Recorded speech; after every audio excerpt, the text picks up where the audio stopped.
So good morning guys. तो चलिए start करते हैं आज के यानी कि 11 दिसंबर के इंपॉर्टेंट करंट अफेयर्स को। देखिए पहला प्रश्न क्या है, अभी हाल ही में किसे रॉयल गोल्ड मेडल 2022 से सम्मानित किया जाएगा? तो आंसर होगा बालकृष्ण दोषी को। तो अभी बालकृष्ण दोषी को royal institute of British architects के द्वारा रॉयल गोल्ड मेडल 2022 से सम्मानित किया जाएगा, जो कि वास्तुकला के लिए दुनिया का सर्वोच्च सम्मान है। अच्छा, बालकृष्ण दोषी ये वैसे ही इंपॉर्टेंट नाम है और आपको पता होना चाहिए। प्रित्जकर पुरस्कार के बारे में आपने सुना होगा, तो प्रित्जकर पुरस्कार पाने वाले एकमात्र भारतीय यही तो हैं। और ये प्रित्जकर पुरस्कार किस क्षेत्र में दिया जाता है? आर्किटेक्चर, वास्तुकला के क्षेत्र में। तो याद रखना ये पॉइंट भी कि प्रित्जकर पुरस्कार पाने वाले एकमात्र भारतीय कौन है? बालकृष्ण दोषी हैं, 2018 में मिला था इनको। बाकी रूपेश गोयल कल पढ़ा था, आईआईटी कानपुर के साइंटिस्ट हैं, अभी यंग जियो स्पेशल साइंटिस्ट अवार्ड मिला इन्हें। दामोदर मौजे कोंकणी लेखक हैं और 2021 का ज्ञानपीठ पुरस्कार मिला इन्हें। और नीलमणि फुकन 2020 का ज्ञानपीठ पुरस्कार मिला, असमिया कवि हैं ये। इंपॉर्टेंट प्रश्न है ये और सारे इंपॉर्टेंट पॉइंट्स हैं ये, ध्यान रखना। बढ़ते आगे। फिर बताइए, अभी हाल ही में at home in the universe ये किसकी आत्मकथा है जिसको अभी रिलीज किया गया? तो आंसर होगा बालकृष्ण मथुर को। तो HDFL प्रॉपर्टी सर्विसेज लिमिटेड के पूर्व CEO हैं ये BK मधुर, और इनकी आत्मकथा है ये जिसका नाम है at home in the universe. तो इस बुक में लेखक के शुरुआती जीवन की कठिनाइयों, अनुभव और जीवन के सबक शामिल है। बाकी Gautam Chintamani the midway battle Modi roller coaster second term नाम की बुक लिखी। Surya Prakash democracy politics and governance नाम की बुक लिखी। और Abhijit Banerjee cooking to save your life नाम की बुक लिखी इन्होंने। चलो एक प्रश्न मैं आपसे पूछूंगा, आत्मकथा यानी कि बायोग्राफी से रिलेटेड एक प्रश्न है। यूनाइटेड नेशन के जो पूर्व अध्यक्ष थे आपके, कौन? बान की मून, अभी उनकी ऑटोबायोग्राफी आई थी, उसका नाम क्या है? बताओ। अभी हम बढ़ते हैं आगे। फिर बताइए, हाल ही में मानवाधिकार दिवस ये कब मनाया गया? तो आंसर होगा 10 दिसंबर को।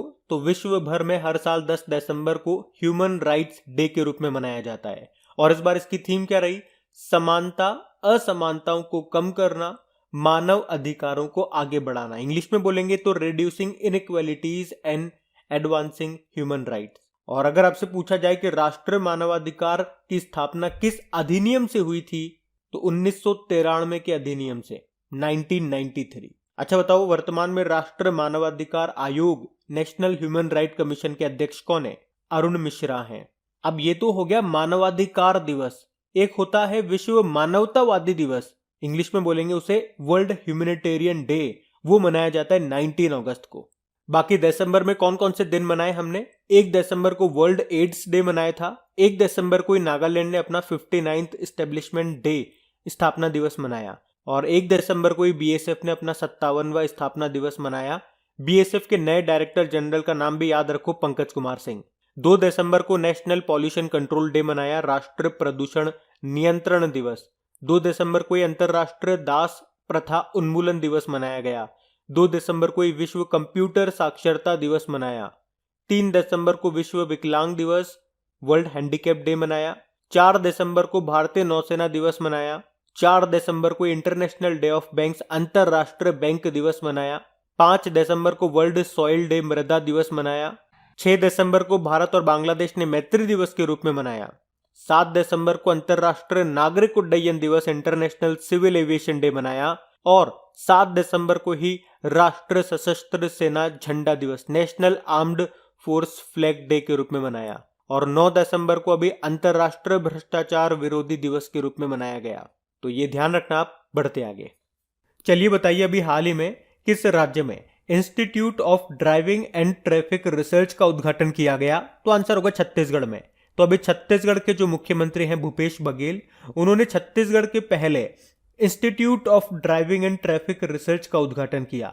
और इस इंस्टीट्यूट में मारुति सुजुकी कंपनी के विशेषज्ञ प्रशिक्षकों के द्वारा ड्राइविंग ट्रेनिंग दी जाएगी। चलो मैं आपसे एक आध प्रश्न पूछता हूं, बताना। सेल्फ ड्राइविंग कार्स यानी कि चालक रहित कारों की अनुमति देने वाला पहला देश कौन सा बना था? तो आंसर क्या होगा? यूके। और अगर आपसे पूछा जाए कि दुनिया की पहली सेल्फ ड्राइविंग ट्रेन ये कहां पे लॉन्च की गई थी, तो बताओ आंसर क्या होगा? जर्मनी। लेकिन यहां तो बात छत्तीसगढ़ की है, तो ये रहा मैप में छत्तीसगढ़। देखो छत्तीसगढ़ की कैपिटल क्या है, रायपुर है। मुख्यमंत्री हैं भूपेश बघेल और गवर्नर है अनुसुईया उइके। अभी आपको याद होगा राष्ट्रीय आदिवासी नृत्य महोत्सव 2021 यानी कि national tribal dance festival Chhattisgarh में मनाया गया था। छत्तीसगढ़ ने ही बाजरा मिशन शुरू किया था, पत्रकार कल्याण कोष योजना शुरू की थी और शहरी क्षेत्र में सामुदायिक वन संसाधन मान्यता पत्र देने वाला देश में पहला जिला कौन सा बना, धमतरी छत्तीसगढ़।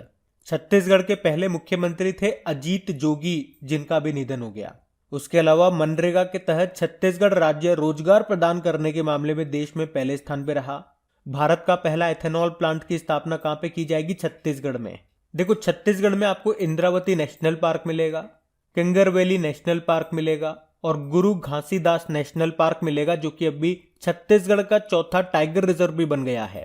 आपको यहाँ पे 4 टाइगर रिजर्व देखने को मिलेंगे। एक तो Achanakmar tiger reserve, Indravati tiger reserve, Sitanadi Udanti tiger reserve और अभी हो गया गुरु घासीदास टाइगर रिजर्व। याद रखना लेमरू हाथी अभ्यारण्य कहां पर है, छत्तीसगढ़ के कोरबा में है। यहाँ के एक आध फेमस डांस भी आप याद रखो, जैसे कि राउत नाच हो गया, राई नृत्य हो गया, सुआ नृत्य हो गया। एक पंडवानी नृत्य मोस्ट इंपॉर्टेंट है और इसकी पहली महिला कलाकार कौन है, तो तीजन बाई नाम याद रखना है। और हरेली त्योहार ये मनाया जाता है छत्तीसगढ़ में ही।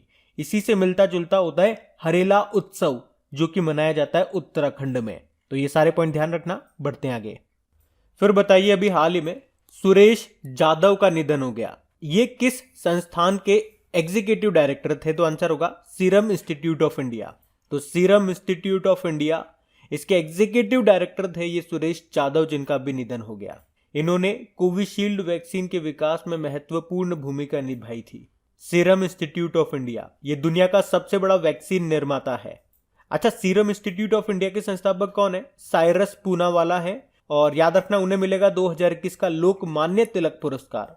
और सीरम इंस्टीट्यूट ऑफ इंडिया के सीईओ कौन है, अदार पूनावाला है, जिन्हें अभी मैग्मा फिनकॉर्प का चेयरमैन भी अपॉइंट किया गया था।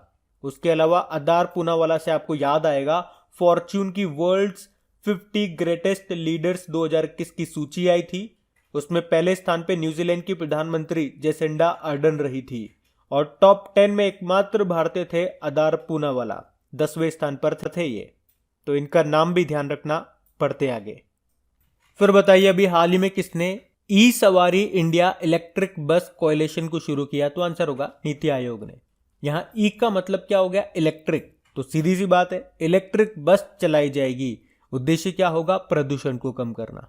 अच्छा मुझे बताओ गो ग्रीन योजना किसने शुरू की थी, गुजरात ने, और इसका उद्देश्य भी था इलेक्ट्रिक व्हीकल को बढ़ावा देना और प्रदूषण को कम करना। फेम योजना का संबंध किससे है, यह प्रश्न पूछा जाता है एग्जाम में। इलेक्ट्रिक व्हीकल को बढ़ावा देने से इसका संबंध है। हाइड्रोजन मोबिलिटी प्रोजेक्ट ये शुरू हुआ था लद्दाख में, इसमें हाइड्रोजन की बसें चलाई जाएंगी। अच्छा, electric vehicle city of India किसे कहा जाता है, तो आंसर होगा केवड़िया, गुजरात को। ये वही केवड़िया है जहां पे आपको स्टेच्यू ऑफ यूनिटी मिलेगी। और ये किस द्वीप पर है, साधु बेट द्वीप पर है, नर्मदा नदी पे। किस नदी पे, नर्मदा नदी पे। सरदार वल्लभ भाई पटेल जी की स्टेच्यू है ये। और राष्ट्र एकता दिवस ये हम 31 अक्टूबर को मनाते हैं, सरदार वल्लभ भाई पटेल जी की जयंती को। अच्छा, इस स्टेच्यू को किसने बनाया था, रामवीर सुतार ने। यह है स्टेच्यू ऑफ यूनिटी। अगर आपसे पूछा जाए स्टेच्यू ऑफ पीस कहां पर है, तो पाली राजस्थान में है, वो भी ध्यान रखना। अभी मैंने कहा था राष्ट्र एकता दिवस मनाते हैं 31 अक्टूबर को, लेकिन अगर आपसे पूछा जाए राष्ट्र एकीकरण दिवस कब मनाया जाता है, इसे इंग्लिश में बोलेंगे नेशनल इंटीग्रिटी डे। तो ये प्रश्न चलो मैं आपसे पूछता हूं, आप बताओ कमेंट बॉक्स में टाइप करके कब मनाते हैं। हिंट दे देता हूं मैं आपको, नवंबर के महीने में मनाया जाता है। बाकी बात नीति आयोग की है ना, तो ये योजना आयोग की जगह पे लाया गया था 2015 में। तो स्थापना होती है 1 जनवरी 2015 को। फुल फॉर्म होती है national institute for transforming India. इसके अध्यक्ष हैं प्रधानमंत्री नरेंद्र मोदी और उपाध्यक्ष हैं राजीव कुमार। और पहले उपाध्यक्ष कौन थे, अरविंद पनघड़िया। इसके वर्तमान में सीईओ हैं अमिताभ कांत और पहले सीईओ कौन थे, सिंधु खुल्लर थे। अभी आपको याद होगा नीति आयोग ने देश के पहले बहुआयामी गरीबी सूचकांक यानी कि मल्टी डायमेंशनल पॉवर्टी इंडेक्स को जारी किया था। उसमें सबसे गरीब राज्य बताया गया था बिहार को और सबसे कम गरीब बताया गया था केरल को। अभी नीति आयोग ने sustainable development goal urban index को जारी किया था, जिसमें टॉप पे रहा था शिमला और लास्ट में रहा था झारखंड का धनबाद। और नीति आयोग ने भी शून्य कार्यक्रम शुरू किया था इलेक्ट्रिक व्हीकल के बारे में जागरूकता बढ़ाने के लिए। तो ये पॉइंट्स ध्यान रखना। बढ़ते आगे। फिर बताइए, अभी हाल ही में पेंसिल्वेनिया स्टेट यूनिवर्सिटी की पहली महिला अध्यक्ष कौन बनी है? तो आंसर होगा नीली बेंदापुड़ी। तो भारतीय मूल की प्रोफेसर नीली बेंदापुड़ी ने अमेरिका की प्रतिष्ठित ये अमेरिका की प्रतिष्ठित पेंसिल्वेनिया स्टेट यूनिवर्सिटी के अध्यक्ष के रूप में नामित होने वाली पहली महिला और अश्वेत व्यक्ति बन गई हैं। क्या नाम है? नीली बेंदापुड़ी। बाकी देखो ये नाम भी इंपॉर्टेंट है, जैसे कि मैग्डलेना एंडरसन स्वीडन की पहली महिला प्रधानमंत्री बनी थी ये। अभी कुछ दिन पहले हम लोगों ने पढ़ा था स्वीडन की पहली महिला प्रधानमंत्री बनी थी ये, और कुछ घंटों के बाद में इस्तीफा दे दिया था, लेकिन फिर से ये वहां की प्रधानमंत्री चुनी जा चुकी है। बाकी लॉरेंस डेस्कॉर्स, ये फ्रांस में दुनिया का जो सबसे बड़ा म्यूजियम है जिसको कहते हैं लूव्र संग्रहालय, उसकी पहली महिला अध्यक्ष बनी थी। नजला बदेन, ये ट्यूनीशिया की पहली महिला प्रधानमंत्री बनी। चलो आप तो ये बताओ, नेस्कॉम की पहली महिला चेयरपर्सन कौन बनी थी? रेखा मेनन। अभी हर्षवंती बिष्ट के बारे में तो आपने पढ़ा ही होगा, इंडियन माउंटेनियरिंग फाउंडेशन की पहली महिला प्रेसिडेंट बनी। बॉर्डर रोड ऑर्गेनाइजेशन की पहली महिला कमांडिंग ऑफिसर बनी थी वैशाली हिवासे। और national council of applied economic research की पहली महिला डायरेक्टर जनरल बनी कौन? पूनम गुप्ता। तो ये नाम भी ध्यान रखना। बढ़ते आगे। फिर बताइए, अभी हाल ही में किसने विश्व असमानता रिपोर्ट 2020 को जारी किया? तो आंसर होगा वर्ल्ड इनइक्वालिटी लैब। तो वर्ल्ड इनइक्वालिटी लैब, इसने वर्ल्ड इनइक्वालिटी रिपोर्ट को जारी किया, जिसमें पूरे विश्व में गरीब अमीर के बीच में जो अंतर है उसे समझाया गया। और इसमें कहा गया कि सर्वाधिक जो असमानता है वो अफ्रीका में है और न्यूनतम असमानता कहां पर है? यूरोप में। साथ ही इस रिपोर्ट में भारत को गरीब और असमानताओं से भरा हुआ बताया गया है। इस रिपोर्ट के अनुसार बात करें तो शीर्ष यानी कि टॉप 1% आबादी के पास राष्ट्रीय आय नेशनल इनकम का 1% है, और नीचे की 50% आबादी के पास नेशनल इनकम राष्ट्रीय आय का 13% है। चलो बताओ, ग्लोबल इकोनॉमिक रिपोर्ट को कौन जारी करता है? International Monetary Fund. इसमें टोटल मेंबर कंट्रीज हैं 190, सबसे नवीनतम था Andorra. World Press Freedom Report आई थी, जिसको जारी करता है रिपोर्टर्स विदाउट बॉर्डर। इसमें भारत 142 नंबर पे था और टॉप पे नॉर्वे था। बताओ, ह्यूमन कैपिटल इंडेक्स जारी करता है वर्ल्ड इकोनॉमिक फोरम। भारत में पहली बार बहुआयामी गरीबी सूचकांक ये अभी जारी किया था नीति आयोग ने, मैंने आपको पीछे भी बताया था शायद। और इसमें सर्वाधिक गरीबी वाला राज्य बताया गया था बिहार को, और न्यूनतम गरीबी वाला राज्य केरल था। ध्यान रखना ये। बढ़ते आगे। फिर बताइए, अभी हाल ही में प्रधानमंत्री आवास योजना ग्रामीण को रखने की मंजूरी दी गई। तो आंसर होगा मार्च 2024 तक। वैसे आपको याद होगा प्रधानमंत्री आवास योजना जो कि शुरू होती है 2015 में, इसका उद्देश्य क्या है? 2022 तक सभी के लिए आवास। और फिर इसी में 2016 में ग्रामीणों की आवास योजना भी शुरू हुई थी, और उसका भी लक्ष्य है 2022 तक सभी ग्रामीणों के लिए आवास। लेकिन अभी से 31 मार्च 2024 तक बढ़ा दिया गया। और इसमें कितने पक्के मकान बनाने का लक्ष्य रखा गया? 2.95 करोड़, और मार्च 2 बढ़ा दिया गया। चलिए बताइए, उज्ज्वला योजना ये कब शुरू होती है? 1 मई 2016 को बलिया यूपी से, और इसका उद्देश्य एलपीजी गैस कनेक्शन देना है। और उज्ज्वला योजना 2.0 ये 10 अगस्त 2021 को शुरू होती है महोबा यूपी से। और प्रधानमंत्री किसान योजना के बारे में पूछा जाएगा तो ये 24 फरवरी 2019 को शुरू होती है गोरखपुर यूपी से। किसान का मतलब हो गया कृषक सम्मान निधि योजना। इसमें साल में 2-2 हज़ार रुपये करके 3 किस्तें दी जाती है, यानी कि टोटल 6,000 रुपये दिए जाते हैं। ध्यान रखना। बढ़ते आगे। फिर बताइए, हाल ही में किसने सीनियर महिला राष्ट्रीय फुटबॉल चैंपियनशिप को जीत लिया? तो आंसर होगा मणिपुर। तो अभी केरल के कोझिकोड में आयोजित senior women's national football championship का खिताब किसने जीता? मणिपुर ने। ये मणिपुर का 21वां खिताब है, और इसमें मोस्ट सक्सेसफुल टीम भी आपकी मणिपुर ही है।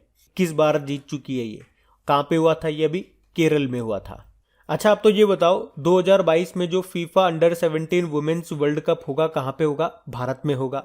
और उसका मैस्कॉट शुभंकर क्या रखा गया है, ये इंपॉर्टेंट प्रश्न है। ईभा, IBHA ईभा, जो कि एशियाई शेरनी है। अभी 7वीं बार पुरुषों का बैलन डी'ओर खिताब किसने जीता, लियोनेल मेसी ने जीता है। और महिलाओं में किसने जीता, एलेक्सिया पुटेलस ने जीता है, ये स्पेन की है, बार्सिलोना फुटबॉल क्लब की खिलाड़ी है। और अभी किस राज्य ने विश्व का पहला FIFA for school programme launch किया था, तो उड़ीसा ने। अभी डूरंड कप किसने जीता, फुटबॉल क्लब गोवा ने, ये कोलकाता में हुआ था। फीफा रैंकिंग आई थी, भारत 106 स्थान पर है, टॉप पे बेल्जियम है। बताओ south Asian football federation championship 2021 का खिताब जीता भारत ने नेपाल को हरा करके। और 2022 के फीफा वर्ल्ड कप आप जानते हो कहाँ पे होंगे, कतर दोहा में। अभी कोपा अमेरिका 2021 का खिताब जीता अर्जेंटीना ने, और यूरो कप 2020 का खिताब जीता था इटली ने। अच्छा, फीफा का हेडक्वार्टर कहां पर, ज्यूरिख स्विट्जरलैंड में है, और इसके प्रेसिडेंट कौन है, ज्ञानी इन्फेनिटो। बढ़ते आगे, फिर बताइए चौथे एशिया युवा पैरा खेल 2021 में भारत ने टोटल कितने मेडल जीते, तो आंसर होगा 41। अच्छा, ये चौथा एशिया यूथ पैरा गेम्स कहां पे हुआ, बहरीन की राजधानी मनामा में। 2 दिसंबर को शुरू हुआ था, जो कि 6 दिसंबर तक चला, और इसमें भारत ने टोटल 41 मेडल जीते। 12 तो इसमें गोल्ड रहे, 15 सिल्वर रहे, और 14 इसमें ब्रोंज मेडल रहे। और पदक तालिका में बात करेंगे तो भारत 5वें स्थान पर रहा। पहले स्थान पे ईरान रहा 122 मेडल के साथ, दूसरे नंबर पे थाईलैंड रहा 33 मेडल के साथ, तीसरे नंबर पे जापान 30 मेडल के साथ, और भारत 5वें स्थान पे रहा 41 मेडल के साथ। अब यूं मत सोचना आप कि भारत के पास तो 41 मेडल है, थाईलैंड के पास तो 33 है, तो वो सेकंड नंबर पे कैसे आ गया। गोल्ड मेडल देखे जाते हैं पहले कि गोल्ड सबसे ज्यादा किसके पास है। बढ़ते आगे, फिर बताइए अभी हाल ही में नोबेल पुरस्कार दिवस कब मनाया गया, तो आंसर होगा 10 दिसंबर को। और 10 दिसंबर को ही क्यों मनाया जाता है ये, क्योंकि इस दिन स्वीडिश आविष्कारक और डायनामाइट का आविष्कार करने वाले विद्वान अल्फ्रेड नोबेल की पुण्यतिथि होती है। इसीलिए 10 दिसंबर को नोबेल पुरस्कार दिवस मनाया जाता है और इसी दिन नोबेल पुरस्कार दिए जाते हैं। पहली बार ये 10 दिसंबर 1901 को, और नोबेल पुरस्कार दिए कहां पे जाते हैं, स्टॉकहोम स्वीडन में। लेकिन याद रखना, शांति पीस का जो नोबेल पुरस्कार होता है वो ओस्लो नॉर्वे में दिया जाता है। और 10 दिसंबर को हमने अंतरराष्ट्रीय पशु अधिकार दिवस एनिमल्स राइट्स डे के रूप में भी मनाया। तो अब बात करेंगे कल के वीडियो में पूछे गए प्रश्न के उत्तर की। तो कल के वीडियो में आपसे पूछा था अभी हाल ही में किसे वर्ष 2021 के ज्ञानपीठ पुरस्कार से सम्मानित किया गया, तो इसका आंसर क्या होगा। अच्छा, पहले तो ये याद रखना कि 2020 पूछा या 2021, तो 2021 पूछा है तो आंसर होगा दामोदर माउजो। आप सभी ने प्रश्न का बिल्कुल सही उत्तर दिया है।